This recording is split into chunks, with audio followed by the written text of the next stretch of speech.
जीवित परमेश्वर का वसीयतनामा। प्रेरितों के काम अध्याय 24। 5 दिन के बाद हनन्याह महायाजक कई पुरनियों और तिरतुल्लुस नामक किसी वकील को साथ लेकर आया। उन्होंने हाकिम के सामने पौलुस पर नालिश की।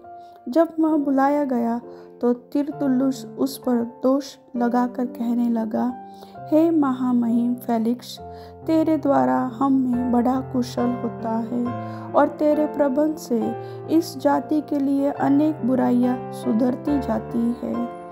इसको हम हर जगह और हर प्रकार से धन्यवाद के साथ मानते हैं, परंतु इसलिए कि तुझे और दुख नहीं देना चाहता, मैं तुझसे विनती करता हूँ कि कृपा करके हमारी 2-1 बातें सुन ले, क्योंकि हमने इस मनुष्य को उपद्रवी और जगत के सारे यहूदियों में बलवा करने वाला और नाज़रियों के कुपंथ का मुखिया पाया। उसने मंदिर को अशुद्ध करना चाहा, पर हमने उसे पकड़ लिया। हमने उसे अपनी व्यवस्था के अनुसार दंड दिया होता, परंतु पलटन के सरदार लूसियास ने उसे जबरदस्ती हमारे हाथ से छीन लिया और मुद्दई को तेरे सामने आने की आज्ञा दी। इन सब बातों को जिनके विषय में हम उस पर दोष लगाते हैं, तो आप ही उसको जांच करके जान लेगा। यहूदियों ने भी उसका साथ देकर कहा, ये बातें इसी प्रकार की है। जब हाकिम ने पौलुस को बोलने का संकेत किया तो उसने उत्तर दिया, मैं यह जानकर कि तू बहुत वर्षों से इस जाति का न्याय कर रहा है, आनंद से अपना प्रत्युत्तर देता हूँ। तो आप जान सकता है कि जब से मैं यरूशलेम में आराधना करने को आया, मुझे 12 दिन से ऊपर नहीं हुए। उन्होंने मुझे न मंदिर में, न आराधनालयों में, न नगर में किसी से विवाद करते या भीड़ लगाते पाया, और न तो वे उन बातों को जिनका वे अब मुझ पर दोष लगाते हैं तेरे सामने सच प्रमाणित कर सकते हैं। परंतु मैं तेरे सामने यह मान लेता हूँ कि जिस पंथ को वे कुपंथ कहते हैं, उसी की रीति पर मैं अपने बाप दादों के परमेश्वर की सेवा करता हूँ, और जो बातें व्यवस्था और भविष्यवक्ताओं की पुस्तकों में लिखी है, उन सब पर विश्वास करता हूँ और परमेश्वर से आशा रखता हूँ, जो वे आप भी रखते हैं, कि धर्मी और अधर्मी दोनों का जी उठना होगा। इससे मैं आप भी यत्न करता हूँ कि परमेश्वर की और मनुष्य की ओर मेरा विवेक सदा निर्दोष रहे।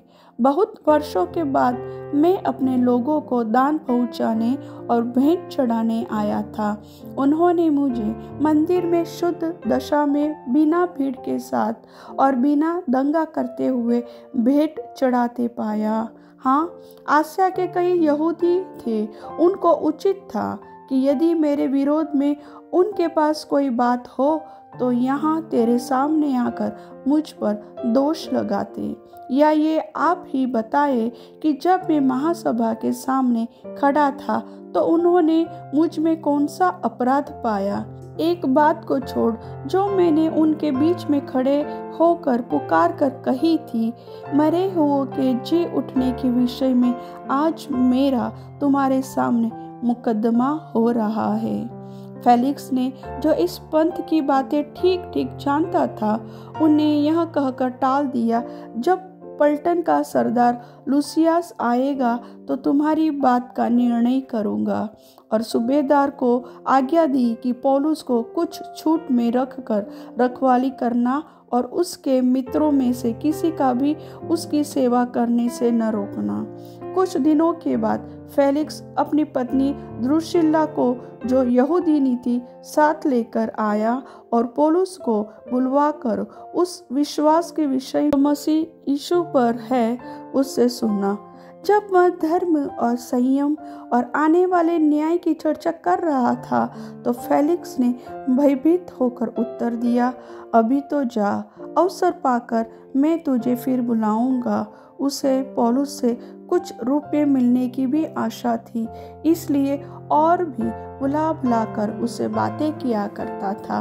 परंतु जब 2 वर्ष बीत गए तो पुरकियुस फेस्तुस फेलिक्स की जगह पर आया और फेलिक्स यहूदियों को खुश करने की इच्छा से पौलुस को बंदी ही छोड़ गया। प्रभु वचन के सुनने वाले सभी को आशीष दे। आमीन।